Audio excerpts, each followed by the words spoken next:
15। देखो तो क्या बोल रहा है, n के किस मान के लिए दोनों समांतर श्रेणियां इतना इतना इतना और इतना इतना इतना के nवें पद बराबर होंगे। कितना पद में जाकर के ये दोनों समांतर श्रेणी बराबर होंगे। पहला एपी देखो क्या दिया है, पहला श्रृंखला दिया 63, 63, 65, 67 डॉट डॉट डॉट डॉट दिया है क्या। और दूसरा कितना दे दिया है, 3, 10, 17। पहले इसका निकाल लो क्या रे, ये इसका कितना होगा 63 होगा, डी इसमें कितना निकलेगा 65 माइनस 63 कितना निकलेगा 2 निकलेगा।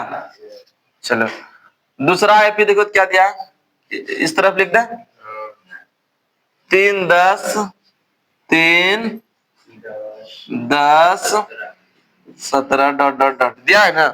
इसका ए का मान कितना हो जाएगा 3 होगा, डी कितना निकलेगा 10 माइनस 3 बराबर कितना 7 निकलेगा। चलो देखो पहले इसको सॉल्व कर लो, ए एन बराबर क्या होगा a plus n minus 1 into d होगा ना। ए का मान 63 प्लस एन का मान नहीं दिया है, डी का मान कितना निकालें 2, ये हो जाएगा 63 प्लस 2 गुना n 2 n plus minus minus 2 का 63 में 2 घटा दो कितना आएगा 61 प्लस 2n। इसको भी सोल्व कर लो, ए एन बराबर a plus n minus 1 into d. A का मान कितना बाबू 3 प्लस एन का मान निकालना है, डी का मान कितना 7, 3 प्लस 7 का 7 गुना एन 7 माइनस 7 ये ना, ये हो जाएगा -7 प्लस 3 -4 होगा, -4 प्लस 7n। अब बोल रहा था कि n के किस मान के लिए ये दोनों बराबर होंगे।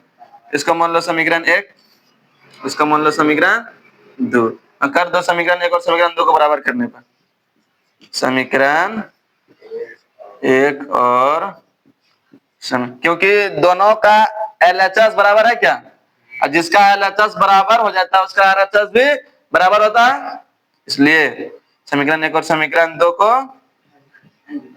समीकरण 2 बराबर है इसे लिख दो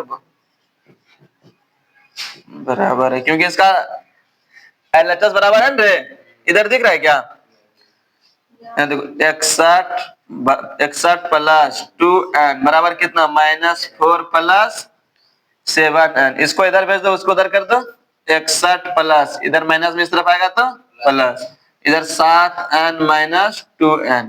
कोई दिक्कत, 61 4 65 ये हो जाएगा 5n, तो यहाँ हो जाएगा 65 बराबर गुना में नहीं इस तरफ आएगा तो भाग बराबर n, 13 5 65 n का मान निकल गया 13वां पद बराबर होंगे, 13वां पद बराबर दोनों एपी का हाँ होगा होंगे होगी जो बोलेगा। देखो पहले देख लो, दिख रहा है क्वेश्चन स्पष्ट रूप से दिख रहा है, चलो देखो समझ में आया।